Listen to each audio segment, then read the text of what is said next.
Tonight, we're covering how the iPhone Air is officially launched and people are repeatedly smashing it with a hammer to try to break it, and somehow it looks like it still survived. Luma Labs has launched a brand new AI video model that they claim can do reasoning and real physics. Microsoft console prices, unfortunately, are going up. That and a whole bunch of other stories on New Tech Nightly, recorded tape to live from the Big Pink building in beautiful downtown Portland, Oregon. Sorry for missing yesterday. I was feeling under the weather, but let's catch up and get into the tech news. Meta has unveiled brand new smart glasses that include a display and also an in-house game engine at their annual Meta Connect event. So basically, Meta is doubling down on wearables and the VR ecosystem. It announced multiple new Ray-Ban smart glasses. Now, the most interesting version of those glasses has a built-in micro display, but it's only in the right lens. It's meant not to obstruct your vision. It's kind of supposed to be in the side of your vision. But what's really cool is that it comes bundled with what they call a neural wristband. And that basically reads micro gestures that you can make for a ton of different controls, including typing. The glasses also pack dual 5-megapixel cameras, a 5-mic array, and of course Meta's AI assistant on board. The display glasses promise an AI personal super assistant experience, and Mark Zuckerberg calls them the ideal form factor for personal super intelligence. So these AR glasses that come with the neural wristband will cost you $799, which isn't actually that bad considering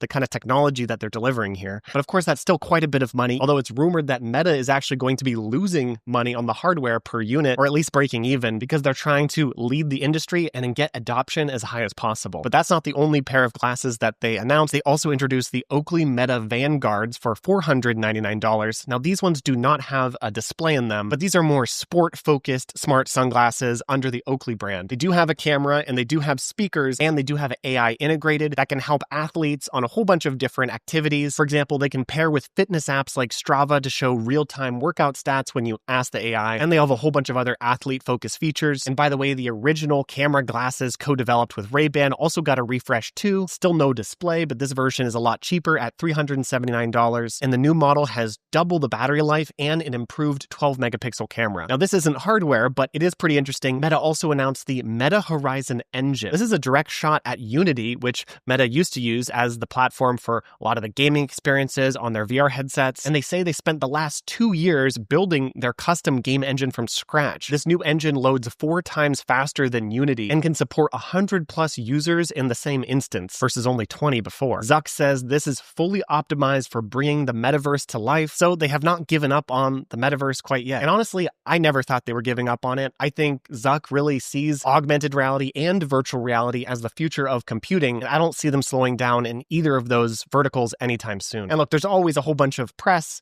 and people love to make fun of the metaverse, and that word is so cringy, obviously. But there are actually real use cases for these technologies, and you see a lot of companies testing that space. And of course, it hasn't fully caught on in the mainstream quite yet, but there actually are a lot of indicators like the Meta Quest headsets have sold fairly well the past few years. But I will say Meta was clearly more focused on augmented reality at this event, really highlighting their brand new glasses with that display in the right lens. China has halted purchases of US AI chips, and the Nvidia CEO has responded. This is really escalating the tech trade war, as Beijing has reportedly banned Chinese tech firms from buying Nvidia advanced AI chips. This is aiming to boost homegrown semiconductors. Of course, Nvidia's CEO was quoted as saying he's disappointed, saying that they, quote, probably contributed more to China than most, and he's disappointed with what they see. Now, this ban comes after the US already restricted exports of top-tier AI chips. Nvidia had even developed less powerful versions of their chips to comply, but now Beijing is rebuffing even those. Nvidia stock dipped 3% on the news. Look, this trade war is a developing story, so I'm sure this is not the last that we're going to hear about this. OpenAI has added thinking time toggles to GPT-5. OpenAI basically has acknowledged that there's been complaints that the new GPT-5 thinking mode was just too slow for most people. So the new option addresses that by letting users decide how much juice, so to speak, that the model spends on each task. Lighter modes will still apply reasoning, but they'll save a lot of time. While there's going to be an extended and even a heavy mode for pro users, that will give more thorough answers for high stakes or difficult prompts. It's interesting to me because the GPT-5 announcement was really supposed to simplify and unify the whole experience inside of ChatGPT, where ideally you wouldn't have to worry which model you were using, and an intelligent router would then give you the best model. But it turns out people do want control over the model that they're using, and now even the thinking time. Because first, OpenAI went back, they did a lot of improvements to their automatic model switcher, but then they also let users actually choose between the instant version of GPT-5, the thinking version, and for pro users, the pro version. But now there's even more controls within the thinking version of that model, where you can do light or extended thinking. The upshot is this really just adds complexity to the ChatGPT experience, but it seems like users actually want that level of control. But we'll see as these AI models get even more powerful whether these kind of options are needed. But personally, I think having humans in control of as much as possible when leveraging these tools is a good thing. Keeping the human in the loop so you can decide how long these models think, I don't think that's a bad thing, even if it adds a little bit of complexity. Luma Labs, one of the top AI video startups, has introduced Ray 3. It's their latest AI video model, which they claim has the ability for reasoning. They're even making the marketing claim that it's the world's first reasoning model, basically saying that it can maintain characters, actually show real physics, and keep style across scenes. Now, I've seen a lot of AI video models that are pretty capable at simulating physics already, but I will say Ray 3 looks like the first generative model to output high dynamic range video,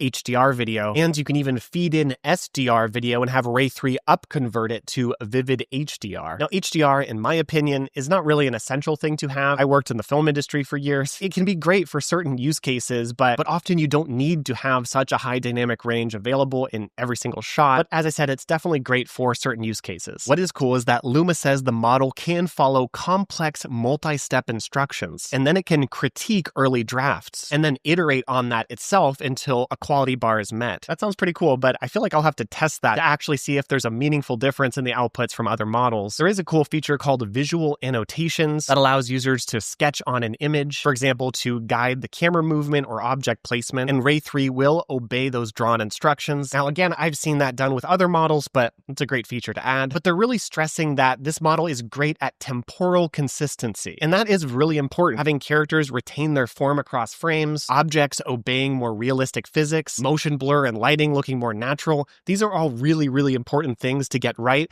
as these AI video models improve. Now, notably, Ray 3 does not generate sound, unlike Google's VO3 model. Now, this is probably a conscious trade-off to maximize visual quality, but Google's VO3 model really felt like the move out of the silent film era for these AI models, and the ability to prompt what a character will say and have that generated in one shot is just very powerful for a lot of workflows. So Ray 3 will still be limited in that regard, where if you want to have a character, say something, you have to go and run another model to do lip sync and add the audio later. So that is a bit of a limitation, but obviously Luma Labs is pushing forward in a lot of other areas, and it looks like really setting a nice bar for then Google to maybe compete with VO4. But who knows? We'll have to see. OpenAI's Codex command line interface tool has got an auto code review upgrade. Now, the Code CLI has had this feature for a while now, like a few months, but this is a great feature to add, especially as more and more people are leaning on these tools to code everything, have these agents do all of the coding. And in that case, it's now more important than ever to have secure code and really understand that the code that you might be pushing to production is actually safe to push. So having code review features is really a vital tool for any of these so-called vibe coding applications and tools. And like I said, especially because more and more people who are using these tools aren't actually developers in the traditional sense. They don't have experience in coding. And when you're working with these tools, you need to make sure that the outputs are secure and ready to go. I will say there's a ton of different startups in this space. Even from the last episode, Kayvon Bacopour's Macroscope is a startup that's helping with understanding code bases and making sure there aren't any really bad bugs or security vulnerabilities. Also, CodeRabbit that comes to mind that's also in this space, and several others. So to access this feature in the Codex CLI, you simply type a /review command. Xbox console prices are climbing in the US starting in October. Yeah, that's right. Microsoft is hiking the Xbox Series X and S prices for the second time this year, citing inflation and import tariffs. The flagship Xbox Series X will jump from $499 to $599 $699. It's a 20% increase. The 2TB Series X Carbon Black Edition is going to $799 after this change. Now, the smaller diskless Xbox, known as the Series S, will rise up to $379,